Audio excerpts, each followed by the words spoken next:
मन की बात है जन जन की, किस्से कुछ सफलताओं के, कहानियां कुछ अनसुने नायकों की। जी हाँ, प्रधानमंत्री नरेंद्र मोदी जब भी अपने मन की बात करते हैं तो वो समाज के ऐसे लोगों का जिक्र ज़रूर करते हैं जो कि वैसे तो बहुत आम है लेकिन काम बहुत खास कर रहे हैं। अपने प्रयासों से समाज को बेहतर बनाने के लिए, देश को प्रगति के पथ पर अग्रसर करने के लिए महत्वपूर्ण योगदान दे रहे हैं। हमारा आज का कार्यक्रम भी ऐसी तमाम कहानियों से भरा हुआ है जिनका जिक्र प्रधानमंत्री नरेंद्र मोदी ने अपने मन की बात की 120वीं और 121वीं कड़ी में किया। नमस्कार, मैं हूं शहला निगार और आप देख रहे हैं गुड न्यूज जज्बा इंडिया का। अपने मन की बात की 121वीं कड़ी में प्रधानमंत्री नरेंद्र मोदी ने कई ऐसे लोगों का जिक्र किया जो कि विपरीत जलवायु परिस्थितियों के बावजूद खेती में बहुत कुछ खास कर रहे हैं और नया करके दिखा रहे हैं। उन्होंने तमिलनाडु के थिरुवीरा अरासू का भी जिक्र किया जो कॉफ़ी की खेती किया करते थे, लेकिन मन था लीची के पेड़ लगाने का और फिर उन्होंने जलवायु परिस्थितियों की चिंता नहीं की और उसके अनुकूल इस तरह से काम किया कि उन्होंने लीची के बाग लगाए और आज उनके पेड़ों पर फल आ रहे हैं। जहां इच्छा होती है वहां राह निकल ही आती है। प्रधानमंत्री ने मन की बात की 121वीं कड़ी में कई ऐसे प्रेरक उदाहरण साझा किए जहां लोगों ने चुनौतीपूर्ण जलवायु परिस्थितियों में सफलतापूर्वक वृक्षों और फसलों की खेती की है। पीएम ने देश भर के उन तमाम अन्नदाताओं का जिक्र किया जिन्होंने अपनी खेती के माध्यम से असंभव को संभव कर दिखाया। ऐसे ही मिसाल बनकर सामने आए हैं तमिलनाडु के थिरुवीरा अरासू, जो पहले कॉफी की खेती किया करते थे लेकिन वो चाहते थे लीची के बागान लगाना। उन्होंने जलवायु की चुनौती होने के बावजूद कोडाईकनाल में लीची की खेती करने की ठानी। कोडाईकनाल में उन्होंने लीची के पेड़ लगाए। ये उनकी 7 साल की मेहनत का ही नतीजा है कि अब उन पेड़ों पर फल आने लगे हैं। गौरतलब है कि लीची की फसल की बागवानी के लिए आंतर जलवायु उपयुक्त है। मैं शुरू से ही लीची के बाग लगाना चाहता था, लेकिन यहाँ की जलवायु इसके अनुकूल नहीं है, इसलिए मैंने कॉफी की खेती शुरू कर दी। परंतु फिर सोचा क्यों ना रिस्क लिया जाए और फिर यहाँ की मिट्टी को लीची की खेती के अनुकूल तैयार किया। लीची के पेड़ लगाए, आज ये फल दे रहे हैं। प्रधानमंत्री ने मन की बात में मेरे काम को सराहा, इसके लिए मैं उनका आभारी हूँ। वर्षा की कमी में भी आर्द्र जलवायु वाले जो क्षेत्र हैं वहां इसकी खेती की जा सकती है। थिरुवीरा अरासू को लीची लगाने में मिली सफलता ने आसपास के दूसरे किसानों को भी प्रेरित किया है। ये उदाहरण बहुत प्रेरित करने वाले हैं। अगर हम कुछ नया करने का इरादा कर लें और मुश्किलों के बावजूद डटे रहें तो असंभव को भी संभव किया जा सकता है। गुड न्यूज जज्बा इंडिया के लिए तमिलनाडु से ब्यूरो रिपोर्ट, डीडी न्यूज।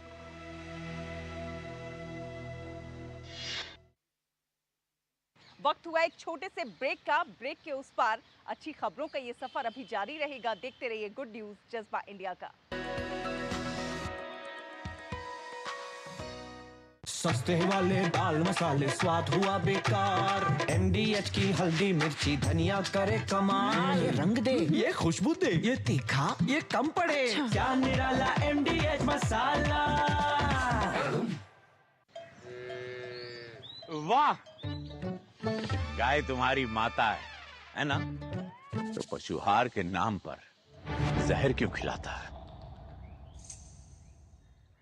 अनसंड हटा, दिल से खिला, सिर्फ कपिला, देश का नंबर 1 पशु आहार। जब धरती चीर कर निकलता है लोहे का पत्थर और मिलता है मोंगिया के जोश से, फिर तपता है, पिघलता है और बनता है फौलाद। अब होता है सरिया सारी खूबियों के साथ। मोंगिया स्टील, मजबूत देश का मजबूत सरिया। MDH का किचन किंग किचन में हो तो हम सब कुछ बना सकते हैं। बैंगन का भरता, आलू गोभी, भिंडी मसाला और भी बहुत कुछ।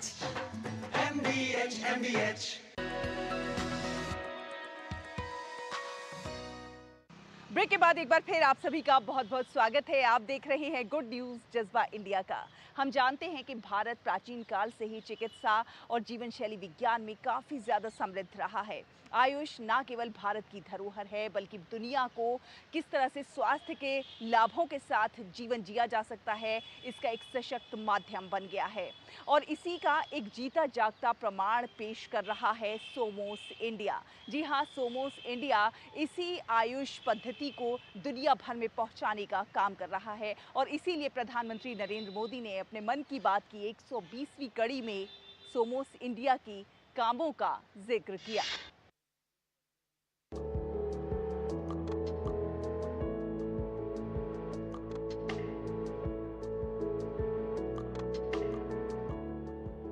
भारत योग, ध्यान और आयुर्वेद की जन्मभूमि, एक ऐसा देश जहां चिकित्सा केवल बीमारी का इलाज नहीं बल्कि जीवन जीने की एक कला है।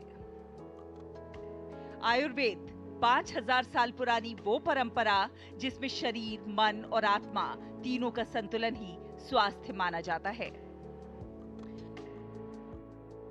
अब यही ज्ञान भारत से हजारों किलोमीटर दूर दक्षिण अमेरिका की धरती पर भी गूंज रहा है सोमोस इंडिया के जरिए।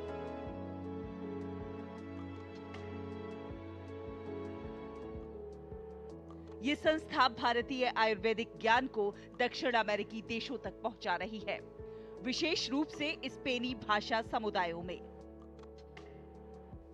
सोमोस इंडिया टीम के संस्थापक जॉली और पाब्लो ने भारतीय चिकित्सा पद्धति पे विश्वास कर इसे अपनी जमीन पर स्थापित किया। उन्होंने भारत की आयुर्वेदिक पद्धति को समझा, उसके फायदों को जाना और दुनिया भर में भारत की आयुर्वेदिक पद्धति के विस्तार में जुट गए और अब सैकड़ों लोग इससे लाभ उठा रहे हैं। And we work in the Chilean healthcare system for a while. But something inside us kept asking, is this really healing? Is health only a physical thing? Where is the soul in this system? We were treating pain but not understanding it, suppressing symptoms but not transforming the root. So we listened to the whisper, that quiet call that led us across oceans to India. Somos India का अर्थ है we are India. ये team करीब एक दशक से योग और आयुर्वेद को बढ़ावा देने में जुटी है। उनका ध्यान इलाज के साथ साथ शैक्षणिक कार्यक्रमों पर भी है।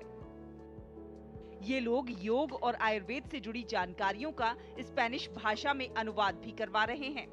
अगर पिछले साल की ही बात की जाए तो इनके असंख्य कार्यक्रमों और पाठ्यक्रमों में लगभग 9000 लोगों ने हिस्सा लिया था। कोविड-19 महामारी के बाद अब पूरी दुनिया रोग से बचाव और प्राकृतिक चिकित्सा की ओर झुक रही है। आयुर्वेद, योग और ध्यान, इन तीनों ने इस बदलाव में प्रमुख भूमिका निभाई है। सोमोस इंडिया ने इस मांग को समझते हुए ऑनलाइन कोर्स, थेरेपी और डिटॉक्स कार्यक्रमों के जरिए इसे आम लोगों तक पहुंचाया है। India changed everything for us. It offers us not only the tools for healing, but a way of living. A path that reshapes our minds, our body, and our purpose. That's how Somos India was born. Somos India means we are India in Spanish. And it's not just a name, it's a deep, living truth that pulses through everything we do. Somos India जैसी संस्थाएं ये दिखाती हैं कि आयुर्वेद केवल भारत तक सीमित नहीं रहा। इसकी जड़ें अब दक्षिण अमेरिका, यूरोप और उत्तरी अमेरिका में भी फैल रही हैं। और इसीलिए मन की बात में प्रधानमंत्री ने उनके कामों का जिक्र किया। भारत की आयुष पद्धति अब केवल भारत की नहीं रही, ये अब विश्व की धरोहर बन चुकी है और सोमोस इंडिया इसका सशक्त प्रमाण है। गुड न्यूज जज्बा इंडिया के लिए bureau report, DD news.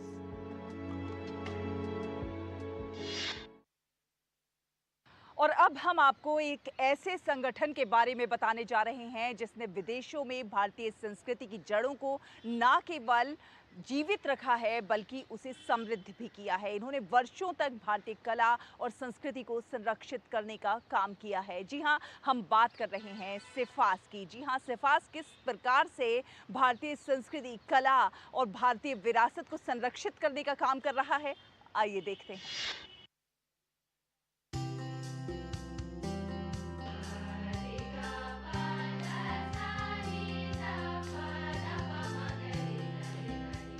Singapore की धरती पर भारतीय नृत्य, संगीत और संस्कृति की धमक। मकसद भारतीय विरासत को संजोना और उसे बढ़ावा देना।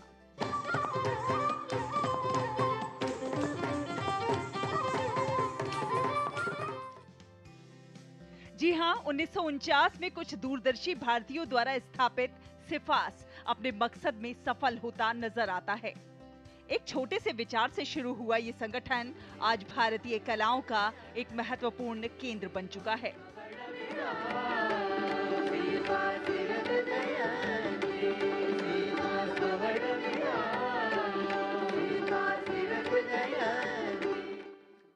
हम एक ऐसा मंच मुहैया कराने की कोशिश कर रहे हैं जहां हर उम्र के लोग भारतीय कलाओं की बारीकियों सीखते और समझ सकें। यहाँ शास्त्रीय नृत्य की मनमोहक मुद्राएं हो या संगीत के सुरों की मधुरता, हर विद्यार्थी को अपनी प्रतिभा को निखारने का अवसर मिलता है। Singapore Indian fine arts society भारतीय नृत्य, संगीत और संस्कृति को संरक्षित करने में जुटा हुआ है। हमने अपने गौरवशाली 75 साल पूरे किए हैं। ये एक ऐसा मंच है जहां हर उम्र के लोग भारतीय कलाओं की बारीकियों को सीखते हैं और समझते हैं। यहाँ शास्त्रीय नृत्य की मनमोहक मुद्राएं हों या संगीत के सुरों की मधुरता, हर विद्यार्थी को अपनी प्रतिभा को निखारने का अवसर मिलता है। सिफास मेरे लिए सिर्फ एक संस्थान नहीं बल्कि एक परिवार की तरह है। यहाँ मुझे अपनी संस्कृति से जुड़ने और अपनी कला को आगे बढ़ाने का मौका मिला है। 75 वर्षों से यह संस्थान अनगिनत लोगों के जीवन में सकारात्मक बदलाव लाई है। इन 75 वर्षों में सिफास ने अनगिनत सांस्कृतिक कार्यक्रमों, प्रदर्शनों और कार्यशालाओं का आयोजन किया है। इन आयोजनों ने न केवल सिंगापुर में भारतीय संस्कृति की पहचान को मजबूत किया है बल्कि विभिन्न समुदायों के बीच सांस्कृतिक आदान प्रदान को बढ़ावा भी दिया है। और इसीलिए प्रधानमंत्री नरेंद्र मोदी ने मन की बात में सिफास के प्रयासों को सराहा। My first dance teacher was Shankari Krishnan. I did my Arangetram with her. After Vijayalakshmi Krishnasamy, there was Uma Rao. And after her, there was Shanta Ponnadurai. So Sifas has very, very fond memories for me. It was almost like my second home. सिफास का योगदान अतुलनीय है। इसने Singapore को एक ऐसा मंच प्रदान किया है जहां भारतीय कला और संस्कृति की जीवंतता को महसूस किया जा सकता है। 75 वर्षों का ये सफर समर्पण, जुनून और निरंतर प्रयास का प्रतीक है और इसलिए प्रधानमंत्री ने मन की बात में सिफास के प्रयासों को सराहा। हमारे लिए यह एक गर्व का क्षण है कि सिफास ने 75 वर्ष पूरे कर लिए हैं। हम उन सभी लोगों के आभारी हैं जिन्होंने इस यात्रा में हमारा साथ दिया। हमारा लक्ष्य भारतीय संस्कृति की इस ज्योति को हमेशा प्रज्वलित रखना और इसे आने वाली पीढ़ियों तक पहुंचाना है। आधुनिकता के साथ अपनी जड़ों को जोड़े रखते हुए ये संगठन युवा पीढ़ी को भारतीय कलाओं के प्रति आकर्षित करने और उन्हें वैश्विक स्तर पर पहचान दिलाने के लिए प्रयासरत है। 75 वर्षों की शानदार विरासत के साथ Singapore Indian fine arts society की भविष्य में नए लक्ष्य और नई उम्मीदें हैं। साथ ही साथ संकल्प न केवल सिंगापुर में बल्कि विश्व स्तर पर भारतीय संस्कृति के ध्वज को बुलंद करने का है। सिंगापुर फाइन आर्ट्स सोसाइटी की 75 वर्षों की गौरवशाली यात्रा संस्कृति और कला के प्रति उनके समर्पण की वानगी प्रस्तुत करती है। गुड न्यूज जज्बा इंडिया के लिए ब्यूरो रिपोर्ट, डीडी न्यूज।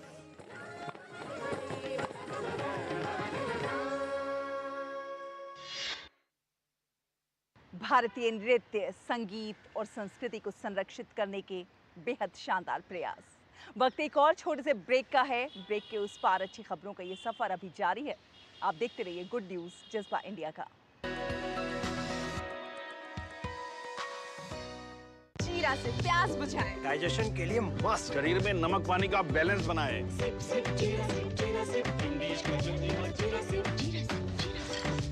स्वाद और सेहत के लिए कच्ची घानी तेल का बैलेंस मात्रा में इस्तेमाल करें। मैंने तो तय कर लिया, अब आपकी बारी है। जैसा कि हमारे प्रधानमंत्री जी भी कहते हैं, एक फिट और हेल्दी नेशन बनने के लिए हमें ओबेसिटी की समस्या से निपटना ही होगा। एक तरीका मैंने सुझाया था, खाने के तेल में 10% की कमी करना। कम तेल में बड़ी बात, सेहत रहे दिन और रात। जो लक्ष्य चुना था समझ आने लगा है।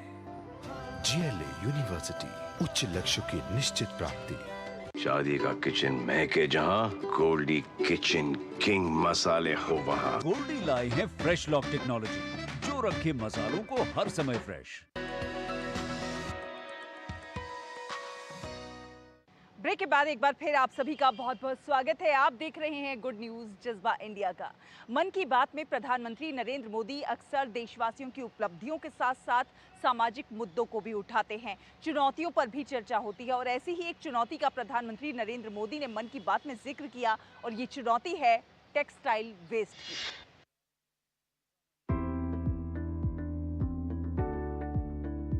टेक्सटाइल वेस्ट आज पूरी दुनिया के लिए नई चिंता की एक बड़ी वजह बन गया है।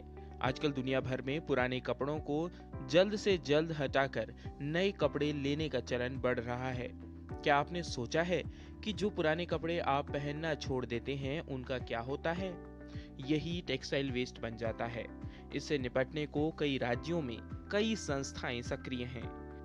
इसीलिए इस समस्या निपटने के प्रयासों की प्रधानमंत्री नरेंद्र मोदी ने मन की बात की 120वीं कड़ी में सराहना की।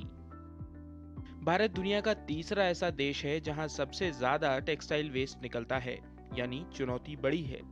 कई स्टार्टअप्स टेक्सटाइल रिकवरी फैसिलिटीज पर काम कर रहे हैं। कई टीमें कचरे को रिसाइकिल कर सस्टेनेबल फैशन के प्रयासों में जुटी हैं। वे पुराने कपड़ों और जूते चप्पलों को रिसाइकिल कर जरूरतमंदों तक पहुंचा रहे हैं। टेक्सटाइल वेस्ट से सजावट की चीजें, हैंडबैग्स, स्टेशनरी और खिलौने जैसी कई वस्तुएं बनाई जा रही हैं। कई संस्थाएं सर्कुलर फैशन ब्रांड को पॉपुलर बनाने में जुटी हैं। नए नए रेंटल प्लेटफॉर्म भी खुल रहे हैं जहां डिजाइनर कपड़े किराए पर मिल जाते हैं। कुछ संस्थाएं पुराने कपड़े लेकर उसे दोबारा उपयोग करने लायक बनाती हैं और गरीबों तक पहुंचाती हैं। ये प्रयास सचमुच सराहनीय है। गुड न्यूज जज्बा इंडिया के लिए ब्यूरो रिपोर्ट DD न्यूज। और अब आपको मिलवाते हैं मध्य प्रदेश के छिंदवाड़ा की महिलाओं से, जिन्होंने महुआ के फूलों से कुकीज बनाकर न केवल आत्मनिर्भरता की दिशा में अपने कदम बढ़ाए हैं, न केवल स्वयं वो सशक्त हुई हैं, बल्कि कई महिलाओं को रोजगार देने के काबिल बनी हैं। कैसी है इनके सशक्तिकरण की कहानी, आइए देखते हैं।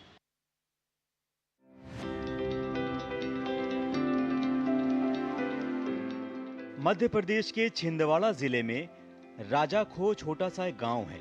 इस गांव की 4 महिलाओं ने गांव की नहीं पूरे जिले को एक नई पहचान दी है। महिलाओं ने 3 साल पहले समूह बनाकर महुआ के फूल से कुकीज बनाने का काम शुरू कर रोजगार की शुरुआत की थी।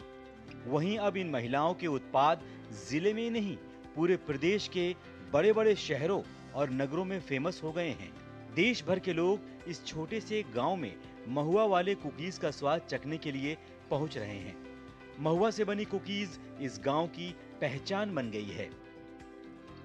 फिर हमको ये ट्रेनिंग दिया गया और फिर हमने उसमें सीखा बिस्किट बनाना और क्या बोलते, फिर पूरा महुआ बीनते हैं, फिर उसको सुखाते हैं। सुखाने के बाद फिर उसको महुआ को पीसना पड़ता है। पीसने के बाद फिर उसमें ओवन में डालना पड़ता है। ओवन में फिर सिकाई करके निकाल के और फिर मिक्सी में पीसना पड़ता है। पूरे गांव में बहुत खुशहाली छाई है कि हमारे प्रधानमंत्री के पास हमारी बात गई। पहले मजदूरी करते थे, खेती बाड़ी का काम करते थे। अब हम लोग ने जो अभी जो काम अभी शुरू हुआ है तो हम इसमें बहुत खुश है, सब लोग बहुत खुश है, हम लोग बहुत आगे बढ़ रहे हैं इस चीज़ों से। बिस्किट महुआ से बनाते हैं, मैदा डालता है इसमें और शक्कर डालते हैं इसमें, पूरा मिक्स करके और उसको बनाते हैं। राजा खो की देवकी चौरे, लता मर्सकोले, नीतू अहिरवार और मंजू चौरे सहित कुछ महिलाओं ने अन्यका महुआ उत्पादक समूह का गठन किया। इन महिलाओं ने 5-5 हजार रुपए इकट्ठा कर आदिवासी जीवन शैली से जुड़े व्यंजनों को व्यवसायिक रूप देने की योजना बनाई। इसी के तहत उन्होंने महुआ के फूल से कुकीज बनाने का फैसला किया और ये आइडिया हिट हो चला। हमको पता नहीं था कि महुआ की कुकीज बनेगी। फिर एनआर आलम वाले सर लोगों से संपर्क हुआ, उन्होंने हमको ट्रेनिंग दिलाया तामिया से। फिर वहाँ पे हमको बताया गया कि ट्रेनिंग में कि महुए की कुकीज बनाई जाती। तो ये सोचते थे कि अब महुए की कुकीज तो बना लिए, पर हमको इसको मार्केटिंग कैसे करेंगे, कैसे बेचेंगे। फिर हम लोग ने स्टॉल लगाया, स्टॉल में थोड़ी बहुत बिकी। वो स्टॉल से फिर हमको धीरे धीरे ऑर्डर भी आने लगे। गांव की महिलाओं का जज्बा देखकर एक मल्टीनेशनल कंपनी ने CSR मद से इन महिलाओं को आधुनिक मशीनें उपलब्ध कराई। इसके पहले महिलाओं ने 7 दिनों की ट्रेनिंग भी ली, जिसमें कुकीज बनाने का तरीका सीखा। उनके उत्पाद के लिए आसपास के 13 गांवों के ग्रामीणों से महुआ एकत्र कराया जाता है। इससे जुड़ी महिलाओं को रोजगार भी मिला है। महिलाओं की लगन से उनके उत्पाद की स्थानीय स्तर पर बड़ी डिमांड है। गुड न्यूज जज्बा इंडिया के लिए मध्य प्रदेश से ब्यूरो रिपोर्ट, DD न्यूज।